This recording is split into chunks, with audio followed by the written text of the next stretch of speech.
So நம்மளுடைய வாழ்க்கையில் ஒரு ஒரு சக்தி பீடம் என்று அழைக்கக்கூடிய கோவில்னு சொல்கிறோம்.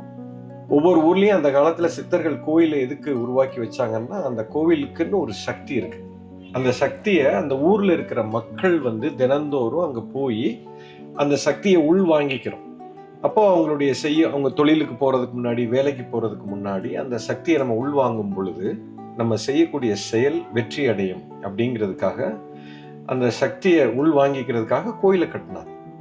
பட் அந்த கோயிலே என்ன ஆகுதுன்னு சொன்னா, இந்த மக்கள் போய் அந்த சக்தியை உள் வாங்கி வாங்கி வாங்கி கொஞ்ச நாள்ல அந்த கோயில்ல இருக்கிற அந்த பிராணசக்தி குறைஞ்சு போயிடும். அதனால என்ன பண்ணாங்க, சித்தர்கள் 12 வருஷத்துக்கு ஒரு தடவை அந்த கோயில் சக்தி இழந்ததை திரும்ப கொடுக்கணுங்கிறதுக்காக கும்பாபிஷேகத்தை பண்ண வச்சாங்க. So the science behind conducting கும்பாபிஷேகம் is to energize the temple itself once in 12 years. இல்லைன்னா அந்த சக்தி இழந்துரும். அந்த கும்பாபிஷேகம் பண்றதே பார்த்தீங்கன்னு சொன்னா எப்படி பண்றாங்க, கும்பத்துக்கு அபிஷேகம் பண்றாங்க, தண்ணியை ஊற்றி தான் பண்ணுவாங்க. யாராவது கும்பாபிஷேகம் நடத்தியிருக்கீங்களா? முன்னாடி இருந்து ஆர்கனைஸ் பண்ணியிருக்கீங்களா? இங்கே யாராவது எனிபடி வாஸ் ஆர்கனைஸ்ட் பண்ணியிருக்கீங்களா?